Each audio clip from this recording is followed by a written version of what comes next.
고난과 아픔에 대해서 하루에 하나씩 우리가 질문해 보고 묵상해 보고 싶습니다.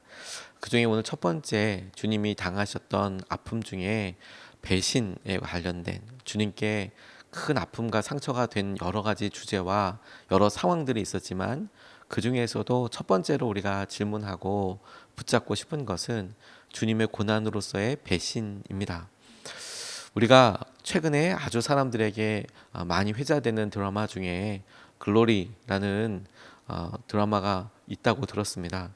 저는 다 보지는 않았지만 글로리 통해서 사람들에게 질문을 제기하고 깨닫게 하는 것 중에 하나가 뭐냐면, 그렇게 되는 줄, 해도 되는 줄 알았다고 생각했던 무심한 일들이 상대방에게는 커다란 아픔과 평생 씻지 못할 그런 상처로 남아 있다는 것을 우리가 새삼 발견하게 되지요.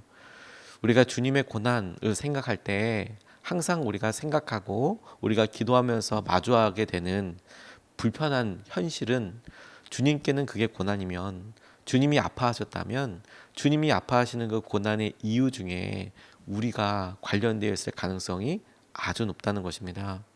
부부 사이에도 한 사람이 상처와 고난이 있다면 그 관계 가운데 그것을 주로 가해하거나 그런 영향을 주거나 그런 아픔의 원인이 되는 것은 함께하는 또 다른 배우자일 가능성이 높지 않습니까? 부부 사이에는 거의 당연한 일이죠. 주님께 배신, 그게 큰 고통이었다. 그러면 주님은 고난 당하셨구나. 그렇게 질문하는 것에서 한 걸음 조심스럽게 나아가 보면 그 고난의 핵심이 우리였구나. 주님께서 우리의 이런 모습과 상황을 아파하시는구나라는 것을 떠올릴 수 있게 되는 것이죠. 실제 성경에 고난 주간에 종료주일 그날이 이제 안식일로 이야기하면 안식일이 금요일부터 시작이 되니까, 실제로 주일, 우리가 지키는 주일날 그런 종료주일에 우리가 지켰던 일들이 일어났습니다. 그리고 다음 날, 우리로 얘기하면 월요일, 실제로 월요일 아침에, 그때부터 행적이 월요일 날은 딱히 어떻게 어떻다라고 나와 있지는 않습니다. 그런데 오늘 주님께서 하셨던 여러 당하셨던 어려움과 아픔들 가운데 그 배신이라는 것을 생각해 보면, 이 배신은 드러나는 사건은 한 번, 어떤 드러나는 사건이나 그런 어떤 일들 대화로 드러나는 것 같지만, 실제로는 그 전부터 진행되고 있는 불편한 관계 가운데 있는 그런 고통 중에 하나인 것이죠. 우리가 사랑하고 믿었던 사람으로부터 아픔을 당해보면 제일 끔찍하게 상처가 되고 아픈 것이 어떤 부분이냐면, 그게 실수로 우리 앞에서 일어나는 사건으로, 마치 교통사고처럼, 접촉사고처럼 그때 뭔가 실수가 있어서 탁 일어난 것이기보다, 이것이 오래전부터 의도되었다라는 것이 너무 아프게 하는 거죠. 이게 오래되었다, 의도가 되었다. 그게 우리가 당해서 배신으로 인하여서 당하는 여러 일들 중에서 제일 우리 뼛속까지 아픈 게 뭐냐면, 우리가 그동안에 웃으면서 대하고 우리가 그동안에 진심으로 되었던 그 과정조차도 이 사람은, 아니 이 관련된 일을 통해서 다른 생각을 하고 있었구나, 진심이 통하지 않았고, 그리고 이것이 의도가 있었구나, 그게 우리를 절망시키고 정말 힘들게 하는 것이죠. 주님께 제자들의 배신, 그리고 가룟 유다의 배신은 그날 오늘 본문에서처럼 찾아와서 이건 이렇습니다, 저 사람입니다, 이제 이런 이야기를 통해서 너무 놀라기도 하고 아프기도 하셨지만, 주님께서 유다에게도 몇 번의 기회를 주셨던 것처럼 유다의 마음과 유다의 결정이 긴 과정을 가지고 오고 그것이 의도적이었다는 점에 아픔이 있는 것이죠. 우리가 주님의 그 고난과 아픔을 우리에게도 되어보고 오늘 본문 말씀을 생각해 보고 싶어요. 첫 번째로 주님께서 이 말씀을 통해서 우리에게 보여주시고, 주님의 아픔, 이게 고난이었겠구나라고 질문하고 깨닫게 되는 것이, 지금 주님께서 배신을 당하시고 혹은 주님께서 오랜 기간 동안에 있었던 여러 일들에 한 걸음 고난 앞으로 훅 다가가는 이 시점을 중심으로 보았을 때, 이 잡히신 장소가 미리 알고 있는 곳, 다시 말해서 모든 사람들, 유다도 알고 있는 그곳, 그리고 그곳에서 당할 일을 미리 아시고 계셨다라는 점이 굉장히 큰 아픔과 질문이 되었습니다. 1절과 2절 그리고 4절 말씀을 보면 이렇게 나와 있어요. 예수께서 이 말씀을 하신 뒤에 제자들에게 말씀을 하신 뒤에 제자들과 함께 기드론 골짜기 건너편으로 가셨다. 기드론 골짜기는 겟세마네 동산과 예루살렘 성 사이에 있는 이런 골짜기가 이렇게 바라보았을 때 감람산 올리브산에서 예루살렘 성을 바라보았을 때 왼쪽으로 이어지는 골짜기가 쭉 내려가거든요. 거기를 기드론 골짜기라고 이야기합니다. 넓은 의미에서 보면 겟세마네 동산이랑 붙어 있다고 볼 수도 있습니다. 그 기드론 골짜기 건너편으로 이제 가셨다. 거기에는 동산이 하나 있는데 우리가 이것이 겟세마네 동산인 것을 알고 있죠. 예수와 그 제자들이 거기에 들어가셨다. 기도하셨던 곳을 말합니다. 예수가 그 제자들과 함께 거기에 여러 번 모이셨으므로 예수를 넘겨줄 유다도 그곳을 알고 있었다. 어제 말씀에 설교를 들었듯이 겟세마네 동산 그리고 그 위쪽에 보면 제자들과 함께 기도하셨던 기도터가 있다고 주기도문을 알려주었던 곳이 있다고도 말씀드렸습니다. 그러니까 그 감람산 올리브산은 기도하시던 곳이에요. 그 기도하시던 곳을 4절 말씀을 보면 예수께서 자기에게 닥쳐올 일을 모두 하시고 앞으로 나서서 그들에게 물으셨다. 너희는 누구를 찾느냐라고 대답하고 계시는 것이죠. 주님이 이와 같은 이야기를 하고 계시는 곳이 우리가 기도하셨던 겟세마네 동산 근처, 아주 근처와 가까웠을 것이라고 쉽게 상상할 수 있습니다. 떠올릴 수 있습니다. 그런데 마음 아프고 우리의 삶에 중요한 주님의 고난처럼 다가오는 것이 무엇이냐면 그곳을 미리 알고 있었던 것이라는 거죠. 제자들도 알고 있고 제자들도 알아서 무엇을 했던 곳이냐면 기도하던 곳이라는 거예요. 예수님이 가룟 유다를 데리고 온 사람들과 마주쳤던 그 장소는 평소에도 지속적으로 기도하셨던 곳 그리고 그런 곳의 근처였습니다. 평소 때도 계속 기도하시고 그러니까 가룟 유다도 지금 이 시간에 예수님이 여기 없다면 거기 계실 거야 라고 알 수 있었던 이유가 뭐냐면 평소에도 기도하러 다니시고 평소에도 제자들과 함께 가셨던 곳이죠. 베드로 이런 요한 이런 사람들만 가까이 갔었던 것이 아니고 사람들이 다 같이 기도하러 다니던 곳이었다라는 겁니다. 그곳에서 주님은 당연히 평소에 뭐 하셨을 건가요? 기도하시던 곳이겠죠. 기도하시던 곳. 주님께서 하나님 아버지와 친밀하게 교제하시고 심지어 조금 전까지 열심으로 아버지에게 기도하셨던 아버지의 뜻을 구하시던 말씀대로 순종하겠다던 그런 결정과 간구가 있었던 곳입니다. 예수님께는 가장 치열한 영적인 전투가 일어나는 곳이자 그리고 가장 편안한 쉼터이기도 했어요. 사람들을 만나면서 힘들고 어려울 때 분주했을 때 주님이 물러나셔서 기도하셨던 곳 바로 이곳이죠.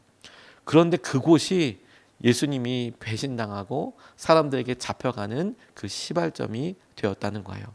누구도 가장 커다란 주님의 은혜와 마음을 사모하는 누구라도 가장 소중하고 안전한 곳이 있다고 생각하지 않습니까? 가장 안전하다고 생각하는 장소, 우리에게 있어서는 가정이나 우리에게 있어서는 친구 관계나 교회나 그런 안전하다고 생각하는 곳에 안전하다고 생각하는 사람들과 함께 있을 때 그곳이 가장 커다란 상처가 되고 아픔이 되었던 것에 주목하게 돼요. 뿐만 아니라 더 힘들고 어렵게 제 마음속에 다가왔던 것은 가룟 유다도 이곳을 알고 있었다라는 점을 통해서 알 수 있는 거예요. 가룟 유다도 기도하던 사람이다라는 거죠.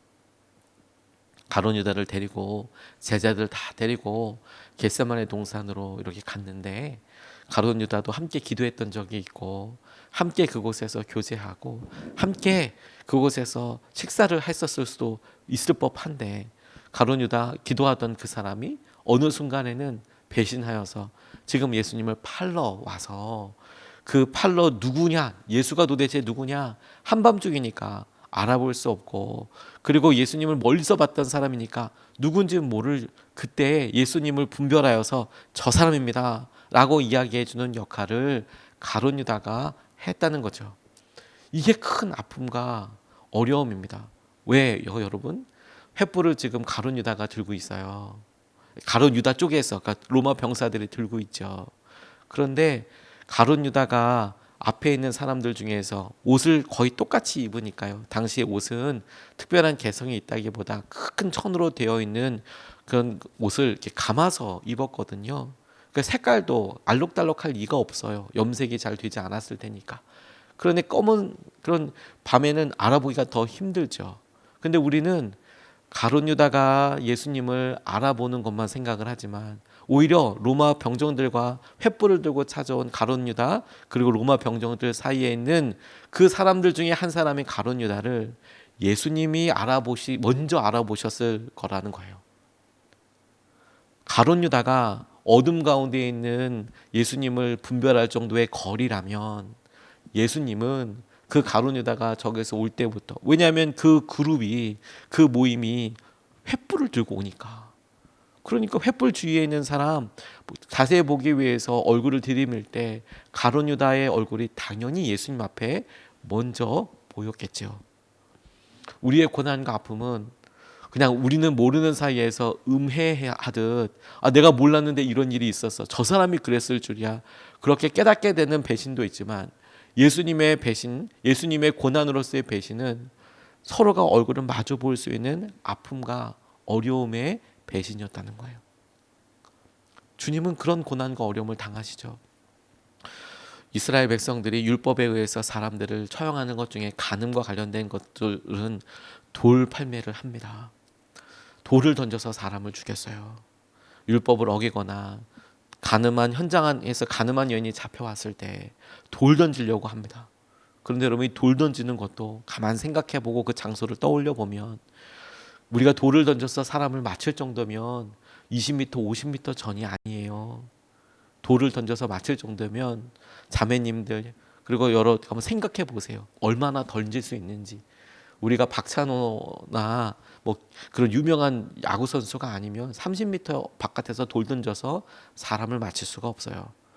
그러면 주로 어떻게 되느냐? 삥 둘러서 돌을 던지는 것도 아닙니다. 왜냐하면 삥 둘르면 오재미 던질 때 서로 맞는 것처럼 돌을 던지는 사람들이 위험하기 때문에 반원 형태로 서요. 그리고 마주보고 사람을 던집니다. 그런데 서로가 얼굴을 볼 수 있을 만큼 가까운 거리에서 던져요. 그래야 맞아요. 그게 돌이 또 무겁지 않습니까? 그러니까 돌 던지는 형이 진짜 아프고 삶의 죽음으로서 다가오는 것은 돌을 맞아서도 죽는 것도 있지만, 내게 돌 던지는 사람이 어제까지 나랑 같이 밥 먹었던 사람, 오늘 아침까지 같이 이야기했던 사람, 심지어 나를 걱정해 주던 사람이 내가 죽어야 될 자리에, 돌 맞는 자리에서 얼굴 보고 배신하는, 나한테 돌을 던지는 사람인 거죠. 저 사람도 나한테 돌을 던지네, 저 사람도 나를 돌을 던지네. 설사 그래서 그 자리에 살아난다고 하더라도 나에게 돌 던진 그 사람을 만나고 싶지도 않고 만날 수도 없는 것이죠. 그런데 여러분, 배신의 핵심, 가룟 유다가 찾아온 이곳에서 가룟 유다가 자기의 얼굴을 보이고 예수님의 얼굴을 알기만 했다고 생각하지만 먼저 자신의 얼굴을 보였다니까요. 예수님이 먼저 가룟 유다의 얼굴을 알아봤다니까요. 그게 배신의 핵심이었어요. 우리가 우리 마음을 생각하고 보면서 우리는 우리 마음속에 주님이 내가 삶에서 어려울 때, 고난할 때, 재정으로나 관계로나 우리가 정말 힘들 때 주님을 내가 인정하지 못했습니다, 내가 주님을 마음속으로 배신한 것 같습니다, 이렇게만 이야기하죠. 마치 가룟 유다가 와서 내가 주님을 십자가에 못 박혀지지는 않았습니다. 그냥 저분이 예수님이라고 마음속으로만 이야기했을 뿐입니다. 그 일이 십자가에 내가 직접 박아 죽인 것은 아닙니다. 이렇게 얘기할 수 있을지 모르지만 주님은 우리의 마음의 의도와 상황을 마주보고 미리 아시고, 횃불은 우리가 들고 있으니까 그걸 보시고 아파하셨다는 거예요. 그게 너였구나. 나를 사람들에게 이야기하는 사람이 너였구나. 그걸 다시 확인하면서 느끼셨던 고난인 것이죠. 주님이 십자가에서 고난 받으실 때 저와 여러분들의 죄를 통하여서 지셨다고 이야기할 때 그게 너의 죄구나, 너의 죄 때문이다 라고 말씀하시는 것과 똑같은 것이죠. 이런 일을 미리 하셨다라는 거예요. 미리 하시고, 그래서 주님께서 스스로 이 일을 결정하시고 내어 맡기신 것입니다. 주님의 고난을 생각할 때 우리가 이것을 첫 번째로 묵상하고 싶어요. 내가 주님을 발견한 것이 아니고, 저분이 죽일 자라고 말씀하신 것이 아니고, 주님이 미리 아셨고 주님이 먼저 횃불 가운데 있는 우리를 확인하신 것이죠. 그런데 여러분, 이 고난에서 두 번째로 우리가 붙잡게 되는 것은 그분은 우리를 배신하지 않으셨다는 거예요. 예수님은 우리를 배신하지 않으셨다. 그리고 예수님은 하나님도 배신하지 않으셨습니다. 11절 말씀을 보면 이렇게 나와 있습니다. 그때 예수께서 베드로에게 말씀하셨다. 그 칼을 칼집에 꽂아라. 아버지께서 나에게 주신 이 잔을 내가 어찌 마시지 않겠느냐. 이렇게 이야기하십니다. 겟세마네 동산에서 군병들에게 예수님이 잡히시자 베드로가 칼로 말고라는 사람의 귀를 잘랐습니다. 대제사장의 종이었습니다. 그러자 주님께서 베드로를 만류하시고 그 귀를 다시 붙여주셨어요. 주님께서 베드로와 제자들에게 아버지에게 주신 잔을 내가 마시지 않겠느냐 이렇게 말씀하셨습니다. 그러니까 순종하시겠다. 기도한 결과대로 기도대로 따라가겠다 이렇게 말씀을 하신 것이죠. 주님은 하나님 아버지에게서 의도하신 길로 가실 거고 그리고 그분이 예비하신 잔을 마시기로 결단하셨어요. 주님께서 보여주신 모범은 어려움과 고난의 자리에서 하나님을 모른 척 한다거나 하나님이 당신에게 맡기신 사명과 말씀하시고 허락하신 길을 외면하지 않는 거였어요. 하나님을 배신하지 않으셨습니다. 그런데 주님은 아버지 하나님의 뜻을 어떤 방식으로도 저버리지 않으셨는데 당신의 일을 이루실 때에 아버지의 뜻뿐만 아니라 제자들에게도 똑같은 마음을 대하신 것이죠. 9절 말씀을 보면 이렇게 나와 있어요. 이렇게 말씀하신 것은 예수께서 전에 아버지께서 나에게 주신 사람을 나는 한 사람도 잃지 않았습니다 하신 그 말씀을 이루게 하시려는 것이었습니다. 그러니까 내가 그 사람이다. 이 사람들을 보내주라라고 하신 말씀은 왜 했냐면 주님께서 나에게 맡기신 사람 그 사람들을 한 사람도 다치게 하지 않으려고 그렇게 이야기하셨다라는 거예요. 심지어 여러분 예수님은 베드로뿐만 아니라 가룟 유다에게 너 왜 그랬냐? 너 배신했냐? 혹은 베드로가 지금 보고 있는 이런 드센 행동이 가장 위협적으로 다가갔을 사람은 가룟 유다 아니겠습니까? 이제 얼굴 보고 이 제자들 어떻게 보나 싶을 정도로 가룟 유다가 예수님만 나는 게 아니라 함께했던 베드로, 요한, 야고보 이런 사람들 다 알 거 아니에요. 근데 서로 횃불을 봤어요. 가룟 유다만 예수님 본 게 아니고 그 구분하다가 제자들을 본 게 아니라 예수님도 가룟 유다 봤지만 제자들도 예수님을 봤어요. 서로가 확인하지 않았겠습니까? 근데 이 절체절명의 순간에서도 예수님께서 내 제자들은 그냥 보내주라고 그렇게 말씀하신 이유가 뭐냐면 한 사람도 상처를 당하거나 혹은 이 일로 인하여서 죽음을 당하지 않도록 주님께서 지금 이 순간에 제자들을 보호하고 계시는 것이죠. 제자 중에 한 명은 당신을 잡아서 죽이겠다고 지금 오신 건데 주님께서는 당신께서 잡혀가시는 자리에서조차도 주님께서 저들을 보호하시고 이끌어 주시는 것이죠. 참 너무 안타까운 것은 여러분 그런데 주님께서 하셨던 그 마음의 제자들 다른 제자들은 주님께서 잡혀가는 순간에 다 도망가 버린 거예요. 주님은 마음으로서 다 지켜주겠다. 그래 다 살려주겠다. 다른 사람 보내주라. 이렇게 이야기하셨지만 정작 제자들은 다 도망가 버린 거예요. 다 도망가 버린 거예요. 그 제자들이 어디 있었다고요? 예수님 옆에. 예수님도 알고 있고 그리고 예수님도 보았고 함께 나눴던 그 자리에서 고난과 어려움이 다가오니 발소리가 들릴 만큼 어둠 속으로 보이지 않는 곳으로 다 사라져 버리는 것이죠. 고난의 때에 제자들이 선택했던 거예요. 예수님은 제자들을 배신하지 않았지만 제자들은 예수님을 버리며 도망갔습니다. 어둠 속에서 일어난 일이니까 가룟 유다가 했던 일은 더 큰 일이고 더 나쁜 일이고 도망쳤던 제자들이나 외면했던 제자들은 그래도 더 나아라고 이야기할 수 있을까요? 아니요. 배신이라고 생각해 보면 나를 알던 사람이 나와 함께하고 있던 사람들이 자기의 결정적인 어려운 순간과 상황에 떠나고 외면했던 것이죠. 저는 주님께서 당하셨던 어려움과 고난에 우리가 고난 주간을 통해서 우리가 처음부터 말씀드렸지만 불편하지만 우리의 삶의 핵심과 중심을 다시 한번 확인하고 싶어요. 우리는 주님을 대면하여 서로 확인할 수 있을 정도 거리와 상황 가운데 있어서 저분이 주님이시라고 저 사람이라고 주님을 지적하며 주님을 비난하며 살진 않았는가. 뿐만 아니라 우리는 주님을 온전히 높여드릴 자리에 도망가고 외면하지 않았는가? 그리고 우리는 생각하기에 이게 예수님께, 이게 주님의 교회의 몸에 얼마나 큰 고난이겠어 라고 생각하지만, 주님께서 당하신 고난과 아픔 중에 제일 커다란 고난과 제일 의도적이고 제일 오랫동안 갖는 마음의 상처는 우리가 알게 모르게 했던 마치 학원 폭력과도 같은 배신이었다는 거예요. 배신. 오늘 주님께 우리가 주님의 고난 앞으로, 십자가 앞으로 한 걸음 더 나아가기 위하여 우리의 모습을, 주님의 고난을 살펴볼 때에 배신, 주님 우리의 배신과 우리의 모른 척함과 우리의 외면함을 통하여서 주님은 고난과 십자가 앞으로 더더더 다가가고 있습니다. 오늘 우리가 이 죄와 이 상황으로부터 해결하고 주님의 십자가 앞으로 나아가게 되기를 원합니다. 이렇게 붙잡고 기도하고 싶습니다. 두 가지 말씀을 같이 나눴습니다. 주님이 알고 계신 곳에서, 모두가 알고 계신 곳에서 당할 일을 미리 아셨어요. 기도하던 장소였고, 그리고 여전히 그곳은 기도하던 곳이고 사람들이 기도로 기억할 만한 곳이었습니다.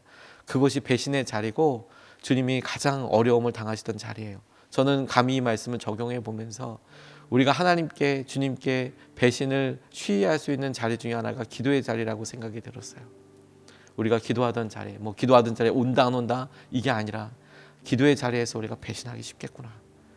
우리가 기도하는 것을 통해서 주님을 더 의지하는 것이 아니라 우리가 그곳에서 내게만 잔뜩 하고 가는, 제가 이렇게 만나보면 내가 고난 있고 어려움이 있어서 만났는데 상대방이 자신의 고난과 아픔을 이야기하는 것을 너무 이해하지만 자기 얘기만 막 하고 가는 경우들이 있잖아요. 그럼 여러분 어떠십니까? 이해도 가지만 쉽지 않으시잖아요. 주님 고난의 자리에서, 기도하던 자리에서 오히려 배신당하고 아픔 당하셨어요. 뿐만 아니라 주님은 우리들을 배신하지 않으셨어요. 하나님 그리고 제자들을. 근데 제자들은 그 상황에서도 도망가고 외면하시죠. 한 사람은 끝까지 믿어주고 한 사람은 외면하는 거예요. 이게 고난인 거예요. 어려움을 당하여서 배신이라고 이야기할 때 그때 날 모른 척했어. 의도적으로 그렇게 내게 다가와서 고통이죠. 아픔이죠. 근데 진짜 뭐냐면 여전히 배신하는데 한 사람은 계속 믿고 있고 한 사람은 계속 도망다녀요. 이게 고난이었어요. 이것을 붙잡고 두 번 나눠서 기도하겠습니다. 이 일을 어떻게 회복할까? 저는 기도에서부터 시작된다고 싶어요. 주님께서 그 마지막 장소를 기도의 자리로 결정하신 것은, 기도의 자리에서 잡혀가신 것은, 기도하시고 잡혀가신 것은, 그리고 마지막으로 제자들에게 부탁하신 것은 시험에 들지 않도록 기도하라고 부탁하신 이유는 우리가 여전히 회복해야 될 장소가 기도의 자리이기 때문이라고 저는 믿습니다.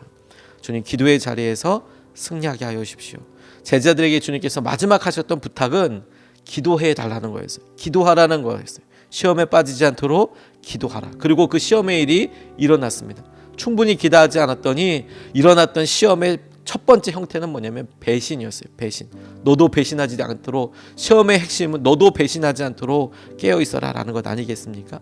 기도하셨던 예수님은 배신하지 않으셨습니다. 졸고 기도하지 못했던 제자들은 배신합니다. 기도의 자리에서 승리하게 하여 주십시오. 주님을 붙잡게 하여 주십시오. 우리가 첫 번째로 같이 함께 기도하시겠습니다.